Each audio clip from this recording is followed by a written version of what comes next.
नमस्कार श्रोतागण, बहुत बहुत स्वागत है आप सभी का हमारे इस चैनल में। मध्य प्रदेश राज्य के उज्जैन नगर में स्थित महाकालेश्वर मंदिर को तो आप सभी लोग जानते हैं, लेकिन इसके रहस्यों को बहुत कम लोग जानते हैं। आपकी जानकारी के लिए बता दें कि यह मंदिर भारत के 12 ज्योतिर्लिंगों में से एक माना जाता है। तो दोस्तों, आज हम आपको महाकालेश्वर मंदिर के ऐसे रहस्यों के बारे में बताएंगे जिन्हें सुनकर आप हैरान रह जाएंगे। दोस्तों, महाकाल का संबंध केवल मृत्यु से है, परंतु यह पूरा सच नहीं है। काल के दो अर्थ होते हैं, एक समय और दूसरा मृत्यु काल, और दोनों का ही संबंध भगवान भोलेनाथ से है। प्राचीन समय में यहीं से पूर्ण विश्व का मानक समय निर्धारित होता था, इसलिए इस ज्योतिर्लिंग का नाम महाकालेश्वर रखा गया। दूसरा कारण भी काल से ही जुड़ा है। दरअसल महाकाल का शिवलिंग तब प्रकट हुआ जब महादेव को एक राक्षस दूषण का अंत करना था। भगवान शिव उस राक्षस का काल बनकर आए। उसी दिन के बाद अवंती नगरी उज्जैन के नाम से जाना जाता है। वहाँ के वासियों के आग्रह पर महाकाल वहाँ उपस्थित हो गए। यह समय नकाल के अंत तक यहीं रहेंगे, इसलिए भी इसे महाकाल कहा जाता है। क्यों यहाँ रात नहीं बिताता था कोई राज्य मंत्री? उज्जैन का एक ही राजा है और वह है महाकाल बाबा। विक्रमादित्य के शासन के बाद यहाँ कोई भी राजा रात में नहीं रुक सकता। जिसने भी यह दुस्साहस किया वह संकटों से गिरकर मारा गया। पौराणिक कथा और सिंहासन बतीसी की कथा के अनुसार राजा भोज के काल से ही यहाँ कोई राजा नहीं रुक सकता है। वर्तमान में भी कोई राजा या मुख्यमंत्री या प्रधानमंत्री यहाँ रात में नहीं रुक सकता।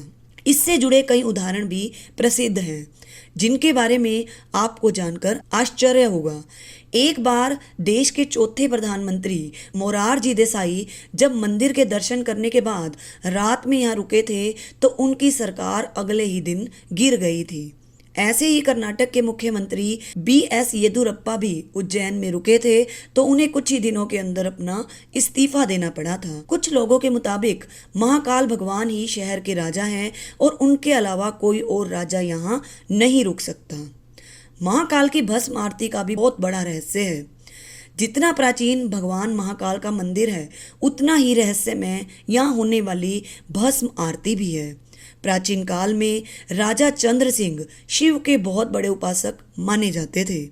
जब राजा रिपुदमन ने उज्जैन पर आक्रमण किया और राक्षस दूषण के जरिए वहां की प्रजा को प्रताड़ित किया, तब राजा ने मदद के लिए भगवान शिव से गुहार लगाई। प्रजा की गुहार भगवान शिव ने सुनी और स्वयं दुष्ट राक्षस का वध किया। इतना ही नहीं, भगवान शिव ने भूषण की राख से अपना श्रृंगार किया और वह हमेशा के लिए यहाँ बस गए। तो इस तरह से भस्म आरती की शुरुआत हुई। चिता भस्म से की जाती थी आरती। यहाँ पर भगवान शिव के शिवलिंग पर चिता की ताजी भस्म से आरती की जाती थी और इसी से उनका श्रृंगार भी होता था। एक कथा के अनुसार प्राचीन काल में प्रतिदिन एक मुर्दे की राख से भस्म आरती की जाती थी, परंतु एक बार उज्जैन के शमशान में कोई भी शव नहीं मिलने के कारण उस समय के पुजारी ने अपने ही पुत्र की बलि देकर उसकी चिता की राख से भस्म आरती की, जिससे भगवान महाकालेश्वर अत्यधिक प्रसन्न हुए। उन्होंने पुजारी के पुत्र को जीवन दान देते हुए कहा, आज से उनकी आरती कपिला गाय के गोबर के कंडे और अमलतास मिलाकर तैयार करके उनकी आरती नियमित रूप से की जाएगी। उस दिन के बाद से महाकाल भगवान की आरती कपिला गाय के गोबर में अन्य औषधियां मिलाकर की जाती है। स्वयंभू ज्योतिर्लिंग 12 ज्योतिर्लिंगों में से महाकाल ही एकमात्र सर्वोत्तम शिवलिंग है, अर्थात आकाश में तारक शिवलिंग, पाताल में हाटकेश्वर शिवलिंग और पृथ्वी पर महाकालेश्वर शिवलिंग ही मान्य शिवलिंग है। मान्यता है कि महाकाल मंदिर में शिवलिंग स्वयंभू है। विश्व भर में काल गणना की नगरी कहे जाने वाले उज्जैन में मान्यता है कि भगवान महाकाल ही समय को लगातार चलाते हैं और काल भैरव काल का नाश करते हैं। दक्षिण मुखी शिवलिंग। दोस्तों, पूरे संसार के सभी मंदिरों में स्थापित शिवलिंग और अन्य ज्योतिर्लिंग की जलाधारी उत्तर दिशा की ओर है, किंतु महाकालेश्वर ही एक ऐसा ज्योतिर्लिंग है जिसकी जलाधारी हमारी दक्षिण दिशा की ओर है, इसलिए इन्हें दक्षिण मुख महाकाल के नाम से भी जाना जाता है। उज्जैन में भैरव बाबा का एक मंदिर है। यह दुनिया का एक ऐसा मात्र मंदिर है जहां पूरी दुनिया में मंदिरों के आसपास से शराब की दुकानें हटा दी जाती है। वहीं दूसरी ओर महाकाल के मंदिर परिसर से लेकर इसके रास्ते में बहुत सारी शराब की दुकानें लगाई गई हैं। यहाँ प्रसाद बेचने वाले भी शराब अपने पास रखते हैं। आज तक यह कोई नहीं जानता है कि भगवान को शराब पिलाने का रिवाज कब से है और आखिर इतनी मदिरा पीते हैं तो जाती कहाँ है।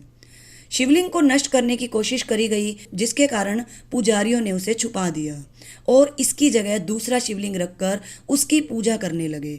बाद में उन्होंने उस शिवलिंग को वहीं महाकाल के प्रांगण में अन्य जगह स्थापित कर दिया, जिसे आज जूना महाकाल कहा जाता है।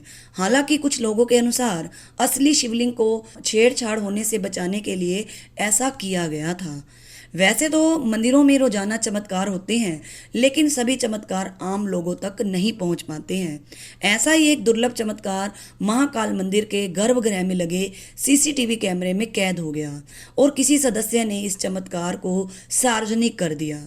इसलिए इस तस्वीर को सावन महाशिवरात्रि में बाबा महाकाल बेलपत्र से ढक दिया जाता है और उसके बाद यहाँ भक्तों का आना मना है।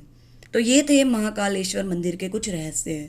अगर आपको वीडियो पसंद आई हो तो वीडियो को लाइक करें और चैनल पर नए हो तो चैनल को सब्सक्राइब करें।